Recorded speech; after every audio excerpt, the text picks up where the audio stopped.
इस्लाम की औरतों को बदनाम करने का अगर किसी ने ठेका लिया है तो हिंदूवादी संगठनों ने ले लिया। भाई सनातनी जो होगा ना वो कभी मुसलमानों का विरोध नहीं करेगा, और जो सरकारी हिंदू होगा वो आजीवन विरोध करता रहेगा। अरे मुसलमानों का इतिहास पढ़ो ना, पढ़ो मुसलमानों ने इस देश के लिए क्या किया है। आप 1857 में जाइए, ऐसे ही लोग थे जो हिंदू के मंदिर में गाय का मांस फेंक देते थे, सुनिए, और मस्जिद में सुअर का मांस फेंक देते थे। यही लोग थे जो हिंदू मुसलमान को लड़ाते थे। यही आज लोग हो गए हैं जो हिंदू मुस्लिम कर रहे हैं, हिंदू मुस्लिम कर रहे हैं। जब तक इस देश में सेकुलरिज्म की सरकार नहीं आएगी तब तक इस देश में मुसलमानों को मारा जाएगा। मुसलमान में तो कहते हैं, इस्लाम में तो कहता है, इस्लाम धर्म कहता है कि अगर किसी मुसलमान को कोई कातिल मार देता है तो वो शहीद होता है। और उस समय अगर ठोक दो वाला सिस्टम होता ना पत्रकार महोदय, तो आप जिनके लिए दलाली आप लोग कर रहे हो, जैसा के पापा भी आज ना होते और उत्तर प्रदेश का नकली सिंहासन पे बैठा हुआ नकली बादशाह भी इस देश में ना होता। दोनों ठोक दे, ये कहते मिट्टी में मिला देंगे। अरे भैया इस्लाम तो कहता है मिट्टी में आए हैं। हजरत अली जो थे मोहम्मद साहब, उन्होंने तो लास्ट में जो उन्होंने कहा कि भैया हम मिट्टी से आए हैं, मिट्टी में ही जाना है भैया। और योगी जी ने जब कहा तो अभी मुसलमान भाइयों को जागने की जरूरत है।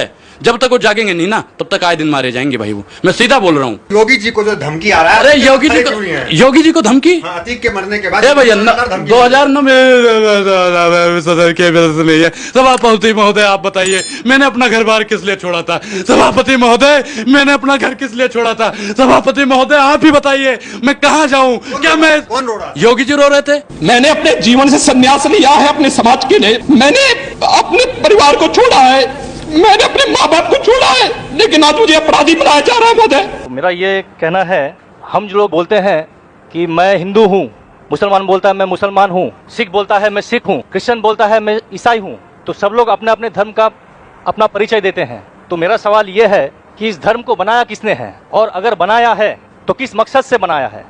क्या हम सिर्फ एक धर्म को मान नहीं सकते हैं जो कि इंसानियत धर्म है, और कोई धर्म को न माने, न हिंदू, न मुस्लिम, न सिख, न ईसाई, और किसी भी धर्म को कबूल करवाना क्या जरूरी है?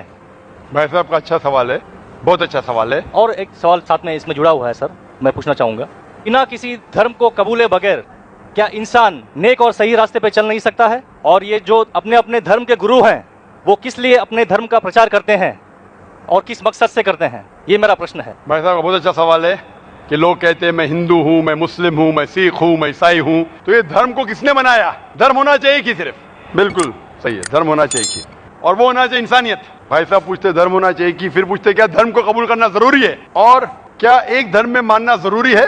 भाई साहब ने अच्छा सवाल किया कि कोई कहता है मैं मुस्लिम हूँ, कोई कहता है मैं हिंदू हूँ, कोई कहता है मैं ईसाई हूँ, कोई कहता है सिख हूँ। इस धर्म को किसने बनाया? और धर्म होना चाहिए एक। आपका पहले भाग जो सवाल का बिल्कुल सही है। कुरान में अल्लाह ताला फरमाते सूरह अल इमरान में सूरा नंबर 3 आयत नंबर 19 में, इन्नद दीन इंदल्लाहिल इस्लाम, अल्लाह के नजदीक सिर्फ एक ही दीन सही है, वो है अपनी जिंदगी अल्लाह के, खुदा के, ईश्वर के, भगवान के अहकामात के मुताबिक बसर करना। तो दीन होना चाहिए एक ही। ये इतने दीन किसने बनाया? इंसानों ने बनाया। हमारा खालिक, हमारा मालिक, हमारा रब, हमारा ईश्वर, हमारा भगवान, हमारा अल्लाह सिर्फ एक ही दीन बनाया, एक ही मजहब बनाया, वो है अमन हासिल करना, शांति हासिल करना, सलामती हासिल करना, अपने खालिक के अहकामात के मुताबिक जिंदगी बसर करने के बाद। इसीलिए दीन, मजहब खालिक ने सिर्फ एक ही भेजा, लेकिन वक्त के दौरान मिलावट होते गए, मिलावट होते गए। मिलावट होने की वजह से अल्लाह ने दूसरे नबी भेजे, दूसरी किताब भेजी, फिर मिलावट हुई और दूसरे पैगंबर भेजे और एक किताब भेजे उसे सही करने के लिए।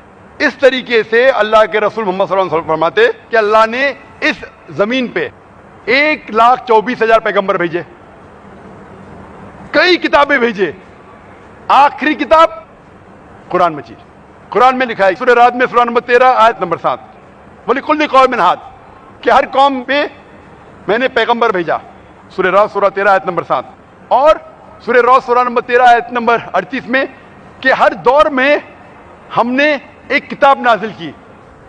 आखिरी किताब है कुरान, आखिरी पैगंबर मोहम्मद सल्लल्लाहु अलैहि वसल्लम। हमारे खालिक ने एक ही मजहब भेजा, हमने उसमें मिलावट पैदा की। मजहब का अगर सही मानी ले, हिंदू की क्या मानी? हिंदू की मानी यह है कि जो इंसान हिंदुस्तान में रहता है, जो इंडस वैली के इस तरफ रहता है, उसे कहते हैं हिंदू। यह लफ्ज सबसे पहले बार इस्तेमाल किया था अरबों ने हिंदुस्तानी के लिए। इस लफ्ज के एतबार से मैं हिंदू हूं। उसके बाद लोगों ने कहा कि नहीं, हिंदू वो है जो बुत परस्ती करता, वो गलत है। तो सही मानी हिंदू के मैं हिंदू हूं। ईसाई के मानी क्या? ईसाई के मानी जो ईसा अलैहिस्सलाम के पैगाम पे अमल कर रहा है, ईसा अलैहिस्सलाम ने जो चीज सिखाई उस पर अमल करता है।